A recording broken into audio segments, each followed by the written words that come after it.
In my opinion, the Pacers played an absolutely brilliant Game 6. I think they made the exact right adjustments from Game 5 to Game 6, which is what allowed them to have such a good game. In my opinion, the whole concept of what their mentality change was had to do with how they shot the three-point ball and how they approached it. So here we can see the ball moving in transition. As the ball is going to get kicked out to Nembhard, no hesitation, he is looking to shoot that ball immediately. From Game 5 to Game 6, Pacers shot approximately 33% more, that's off the top of my head, 33% more threes. They made a conscious effort to shoot the ball aggressively more. And the reason they went about doing this is because OKC plays such a good pack line style help defense. Because you're going to see a lot more congestion in the paint, they tried to shoot the ball from the perimeter because there's going to be less traffic, and shoot the ball in transition because there's also going to be less traffic because the defense is set. Again, we can see the Pacers bringing the ball up in transition. Nesmith gets a little bit of a look, and because you have Hartenstein over here, who's off the play because he's worried about guarding the post player, and the post player, Bryant, gets a little bit of a screen on Holmgren, you're going to get a clean look, and he is not hesitating. He is shooting that ball early and often.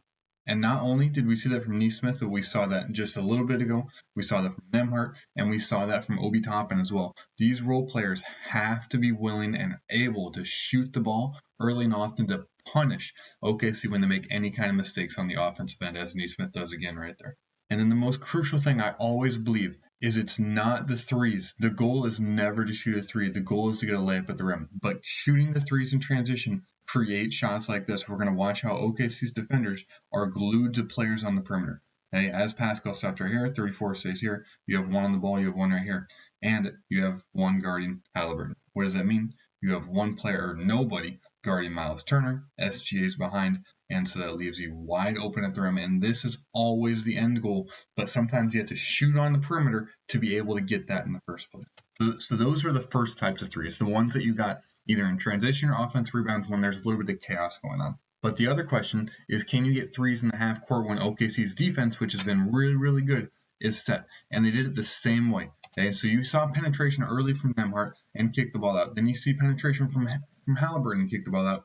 And the key thing is Haliburton isn't waiting till he's down here in the post to pass this ball out. He's passing it early. When you have that little advantage, Caruso helps down, and then Nesmith gets the ball early. And again, you're going to be able to move it and put the defense in rotation early instead of allowing them to have help, and use that to create your open looks on the perimeter.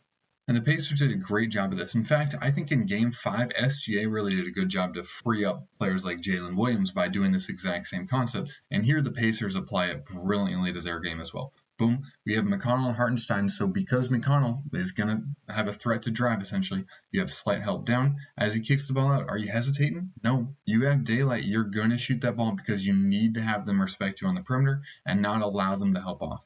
And the fact is, OKC relies so heavily on the pack line style that even sometimes when they're not even actively driving, like Nembhard isn't actively driving, but Caruso, aggressive help off.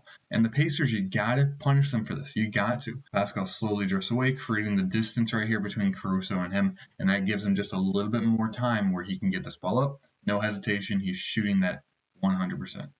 Again, you have driver here from McConnell. He gets the edge on Caruso just slightly. Again, you have help from OKC. They do such a good job of this. So you have to make sure you prioritize on the spacing on the perimeter. So here's the advantage. These two players over here. Nembhard's going to occupy Lou Dort. Lou Dort has to come down, which means you have Obi Toppin over here. Obi Toppin's got his hand up. He's ready. He knows that he's the open read. That means that's something they've clearly talked about. McConnell's being to be able to spray the ball out, and no hesitation. You're either going to try and get him to fly by, get a clean look, or you're going to shoot that initial look if that's open as well.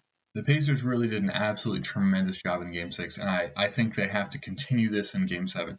Tomorrow I'm going to post a video about OKC's defense, what they did so well, especially in Game 5, but this is a perfect complement to what the Pacers need to do in Game 6 and need to do in Game 7. Okay, so we have the little ghost screen, shout out to the channel, and McConnell's coming downhill. Okay, this puts the defense in slight rotation. Okay, you need someone to guard Siakam on this cut right here. Beautiful cut, I love it. Obi Toppin, he's open. Okay, OKC knows this. This is probably part of their adjusted game plan. This is something the Pacers need to punish them for, need to prioritize. He's not going to hesitate to shoot this. He actually misses this shot, but it's kind of beautiful the way it careens out. And absolutely tremendous end of the third for Indiana. Indiana played an absolutely beautiful game in Game 6, and they need to be able to continue that mentality in Game 7 to be able to shoot early and often. But then also they're going to need to make some shots. So if they have a cold shooting game that, like, let's say first quarter they're missing a lot of 3-pointers, it could be a tough game for Game 7. But let's say they come out hot, it could be fantastic for them. I look forward to Game 7. Love a good Game 7 in the NBA Finals. If you enjoyed, feel free to like and subscribe. Tomorrow, again, I'll post about OKC's defense. But most importantly, have a blessed rest of your day.